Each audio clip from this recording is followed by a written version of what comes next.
3-4 పదాలు వృశ్చిక రాశి కిందకు వస్తారు. మీ పేరులో మొదటి అక్షరం ఓ ఈ ఊఏ అయితే జ్యేష్ఠ నక్షత్రం 1, 2, 3, 4 పదాలు వృశ్చిక రాశి కిందకు వస్తారు. ఈ సంవత్సరం వృశ్చిక రాశి వారికి కొద్దిగా కష్టకాలమనే చెప్పుకోవాలి. ఎందుకు అని అంటే గురుబలం లేదనమాట. గురుడు అష్టమ స్థానంలో సంచారం. కొద్దిగా మొదటి వరకు అర్ధాష్టమ శని ఉండింది. ఇప్పుడు అర్ధాష్టమ శని మంచి యోగ స్థానంలో పంచమ స్థానంలో సంచారం. అది కొద్దిగా ఉపశమనంగా ఉంటుంది. రాహు కేతువులు 4, 10 స్థానాల్లో తామ్రమూర్తులుగా ఉన్నారు. అది కూడా కొద్దిగా ఉపశమనంగా ఉంటుంది. కానీ గురుబలం లేనందువలన అన్నింటా కూడా కొద్దిగా సమస్యలు ఎదుర్కొంటుంటారు. ముందుకు వెళితే గొయ్యి, వెనక వెళితే గొయ్యి అన్నట్టుంటుంది ఈ యొక్క వృశ్చిక రాశి వారికి. తలపట్టిన పనులన్నీ కూడా ఆలస్యంగా నెరవేరుతాయి. వ్యాపారం చేసే వారికి కూడా ఆశించిన ఫలితాలు రావు. డబ్బు ఇబ్బంది పడతారు, అప్పులు చేస్తారు, నమ్మిన వారే వీళ్ళని మోసం చేస్తారు. దొంగతనాలు, కోర్టు వ్యవహారాలు, కోర్టు కేసులు ఇవన్నీ కూడా ఎదుర్కొంటారు. భూ వివాదాలు, గృహ వివాదాలు, సొంత ఇంటిలోనే ఎక్కువగా గొడవలవుతూ, బంధుమిత్రులతో గొడవలవుతూ ఎంతో బాగా ఇబ్బందులు ఎదుర్కొంటారు అనమాట ఈ యొక్క వృశ్చిక రాశి వారు. శరీర అనారోగ్యం కలుగుట, మనశ్శాంతి లేకపోవట, ఎప్పుడు కూడా ఏదో ఒక చికాకు మనశ్శాంతి లేకుండా ఉంటుంది ఒక వృశ్చిక రాశి వారికి. విద్యార్థులకి నిలకడ లేకపోవడం, చదివింది అర్థం కాకపోవడం, మందత్వము, ర్యాంకులు రాకుండా ఫెయిల్ అవ్వడము చాలా ఇబ్బందులు ఎదుర్కొంటారు.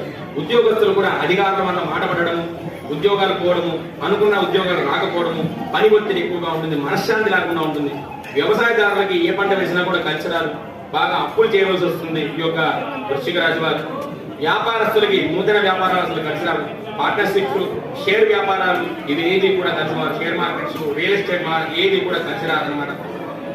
కొద్దిగా ఉపశమనం అక్టోబర్, నవంబర్ నెలలో వీరికి కొద్దిగా బాగుంటుంది ఈ యొక్క వృశ్చిక రాశి వారికి. క్రీడారంగం, కళారంగం, సినీ, టీవీ పరిశ్రమలు ఉన్నంత వారికి ఎంతో కష్టపడితే కానీ వీరికి గుర్తింపు ఉండదు. పెద్ద సినిమాలు తీసేవారికి, నిర్మాతలకి, వ్యాపారం చేసేవారికి, పెద్ద పెద్ద వ్యాపారాలు చేసేవారికి కొద్దిగా నష్టాన్ని చేకూరుతుంది అనమాట. ధనం అంతా కూడా నష్టమవుతుంది, పెట్టుబడి పెట్టినంతా కూడా నష్టమవుతుంటుంది. కాంట్రాక్టులు చేసేవారికి కూడా సకాలంలో బిల్లులు అందరూ కష్టాలు ఎదుర్కొంటారు, ఎక్కువగా ఇబ్బందులు ఎదుర్కొంటారు. కాంట్రాక్ట్ చేసేవారికి పని వాళ్ళు దొరకక ఎక్కువ ఇబ్బందులు ఎదుర్కొంటారు. రాజకీయ నాయకులు కూడా పలుకుబడి తగ్గుతుంది. ఇది వరకట్లో వచ్చిన వాగ్దానాలు, ఇది వరకట్లో వచ్చిన పదవులన్నీ కూడా పోతాయి. చాలా జాగ్రత్తగా ఉండాలి. ఈ రాశి స్త్రీలకి అన్ని రంగాల్లో కూడా శ్రమ ఎక్కువ, ఫలితం తక్కువ అన్నట్టు. ఉద్యోగస్తులకి ప్రమోషన్ లేకపోవడము, ఇష్టం లేని ప్రదేశాలకు ట్రాన్స్ఫర్ అవ్వడము, భార్యాభర్తల మధ్య గొడవలు, అవగాహన లేకపోవడము, డివోర్స్ తాగకపోవడం కూడా జరుగుతుంది. శుభ కార్యక్రమాలు ఆటంకాలు, శరీర బాధలు, మానసిక అశాంతి, సుఖశాంతి లేకపోవడంలో బాగా చికాకుగా ఉంటుంది ఈ సంవత్సరం వీరికి. వీరు ఎక్కువగా కూడా అమ్మవారిని ఎంత బాగా పూజ చేసుకుంటే అంత బాగుంటుంది అనమాట. లక్ష్మీ అమ్మవారిని ప్రతి శుక్రవారం కూడా అభిషేకం చేసుకొని ఈ వృశ్చిక రాశి వారు లక్ష్మీ అమ్మవారిని ఎంత బాగా పూజ చేసుకుంటే వృశ్చిక రాశి వారికి అంత యోగదాయంగా ఉంటుంది.